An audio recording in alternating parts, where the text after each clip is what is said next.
and Start Living by Dale Carnegie. It was first printed in Great Britain in 1948. Chapter 16. Find yourself and be yourself. Remember, there is no one else on earth like you. I have a letter from Misses Edith Allred of Mount Airy, North Carolina. As a child, I was extremely sensitive and shy, she says in her letter. I was always overweight and my cheeks made me look even fatter than I was. I had an old-fashioned mother who thought it was foolish to make clothes look pretty. She always said, "Wide will wear while narrow will tear." And she dressed me accordingly. I never went to parties. Never had any fun.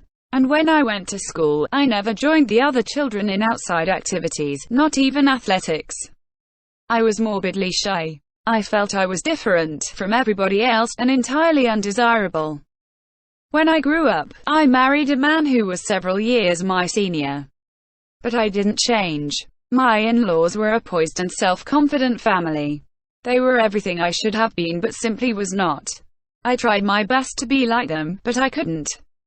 Every attempt they made to draw me out of myself only drove me further into my shell. I became nervous and irritable. I avoided all friends. I got so bad I even dreaded the sound of the doorbell ringing. I was a failure. I knew it. And I was afraid my husband would find it out. So, whenever we were in public, I tried to be gay, and overacted my part. I knew I overacted. And I would be miserable for days afterwards. At last I became so unhappy that I could see no point in prolonging my existence. I began to think of suicide. What happened to change this unhappy woman's life? Just a chance remark. A chance remark, Mrs. Allred continued, transformed my whole life. My mother-in-law was talking one day of how she brought her children up, and she said, "No matter what happened, I always insisted on their being themselves. On being themselves." That remark is what did it. In a flash, I realized I had brought all this misery on myself by trying to fit myself into a pattern to which I did not conform. I changed overnight. I started being myself. I tried to make a study of my own personality.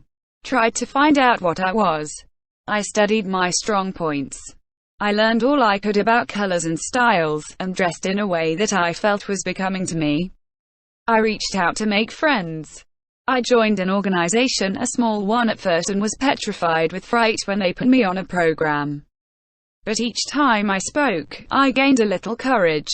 It took a long while, but today I have more happiness than I ever dreamed possible. In rearing my own children, I have always taught them the lesson I had to learn from such bitter experience. No matter what happens, always be yourself. This problem of being willing to be yourself is as old as history, says Dr. James Gordon Gilkey, and as universal as human life. This problem of being unwilling to be yourself is the hidden spring behind many neuroses and psychoses and complexes. Angelo Patri has written 13 books and thousands of syndicated newspaper articles on the subject of child training, and he says, "Nobody is so miserable as he who longs to be somebody and something other than the person he is in body and mind." This craving to be something you are not is especially rampant in Hollywood. Sam Wood, one of Hollywood's best-known directors, says the greatest headache he has with aspiring young actors is exactly this problem. To make them be themselves. They all want to be second-rate Lana Turners, or third-rate Clark Gables. The public has already had that flavor, Sam Wood keeps telling them. Now it wants something else. Before he started directing such pictures as Goodbye, Mr. Chips and For Whom the Bell Tolls, Sam Wood spent years in the real estate business developing sales personalities. He declares that the same principles apply in the business world as in the world of moving pictures. You won't get anywhere playing the ape. You can't be a parrot. Experience has taught me, says Sam Wood, that it is safest to drop, as quickly as possible, people who pretend to be what they aren't. I recently asked Paul Boynton, employment director for the Saucony Vacuum Oil Company, what is the biggest mistake people make in applying for jobs. He ought to know. He has interviewed more than 60,000 job seekers. And he has written a book entitled 6 Ways to Get a Job. He replied, The biggest mistake people make in applying for jobs is in not being themselves. Instead of taking their hair down and being completely frank, they often try to give you the answers they think you want. But it doesn't work, because nobody wants a phony. Nobody ever wants a counterfeit coin. A certain daughter of a streetcar conductor had to learn that lesson the hard way.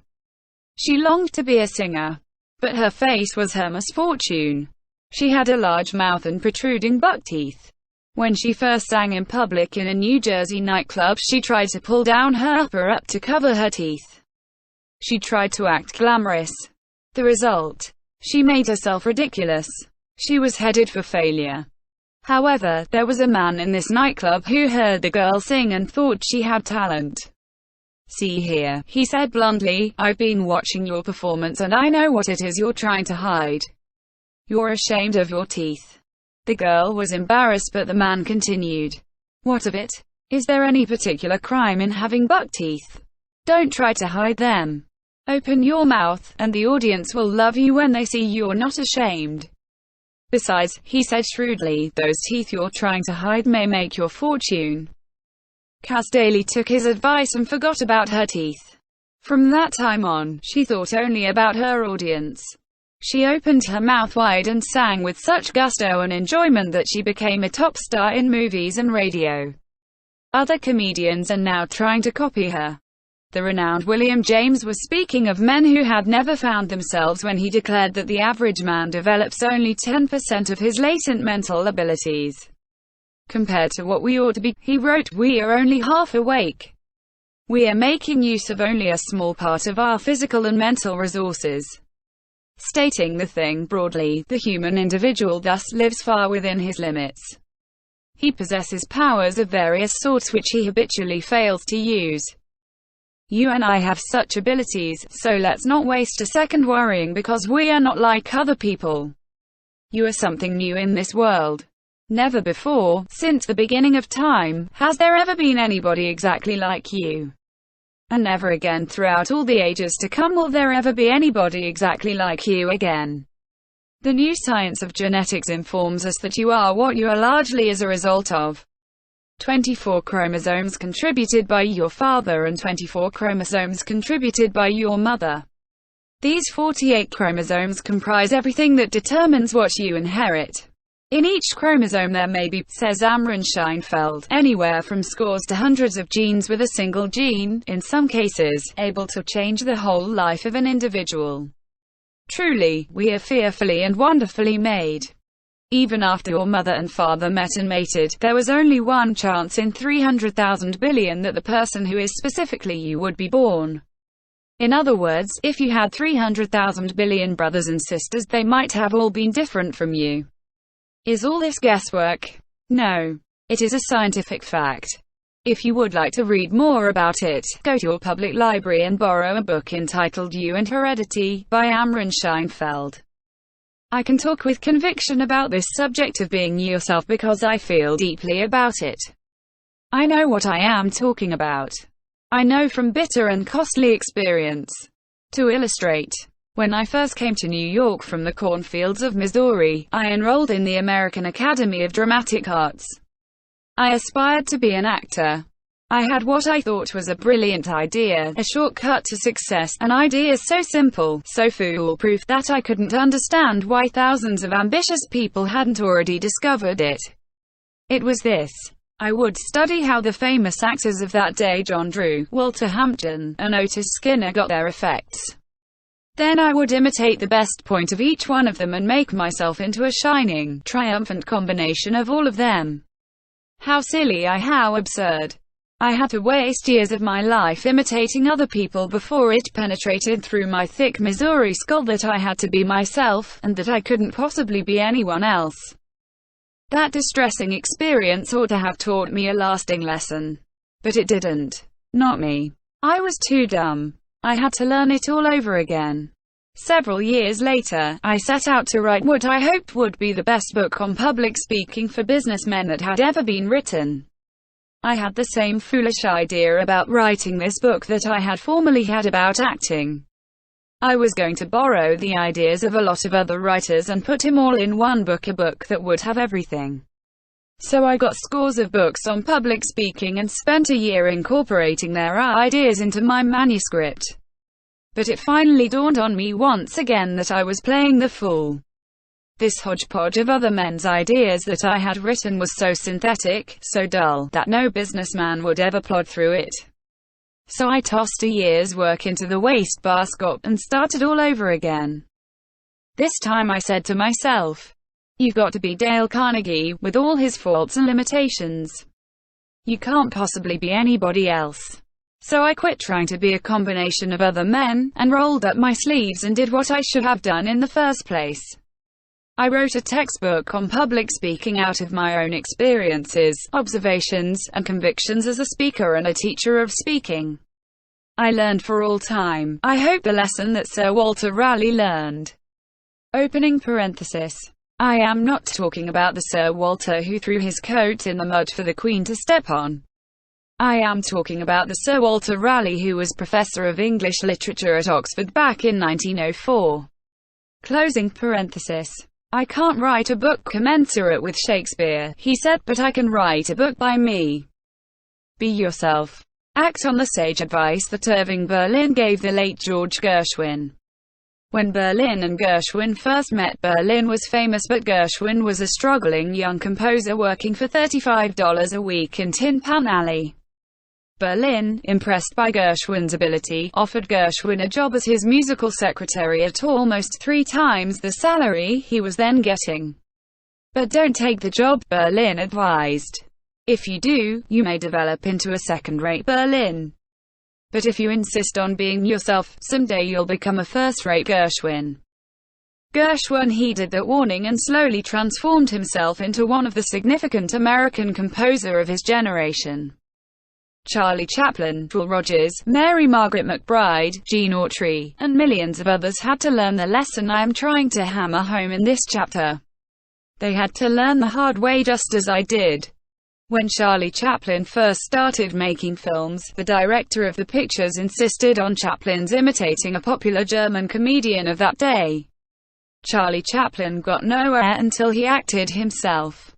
Bob Hope had a similar experience.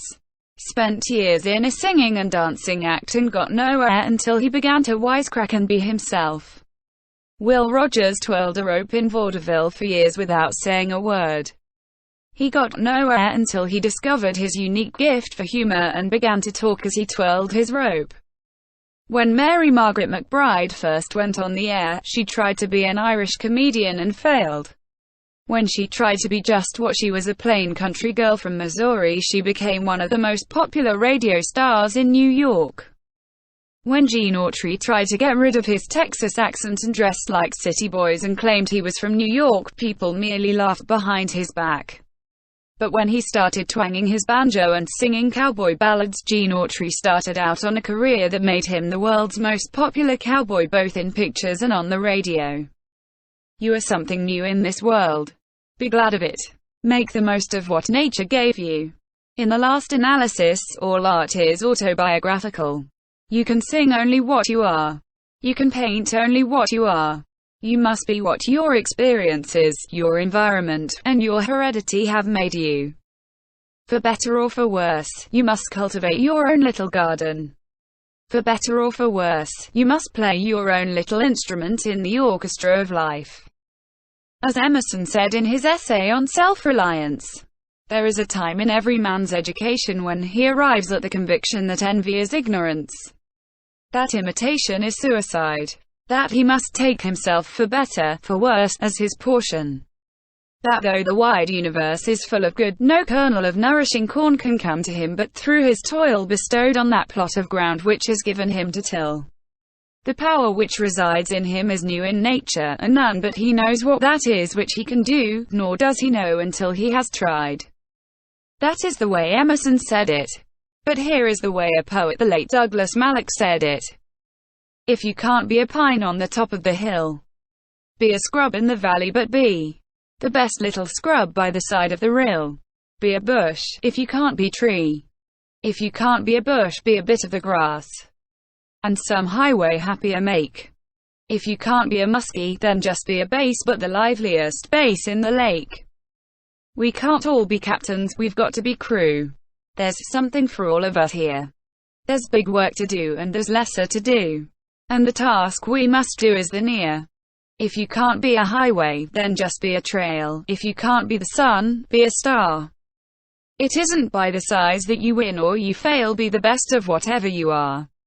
To cultivate a mental attitude that will bring us peace and freedom from worry, here is Rule 5, let's not imitate others. Let's find ourselves and be ourselves.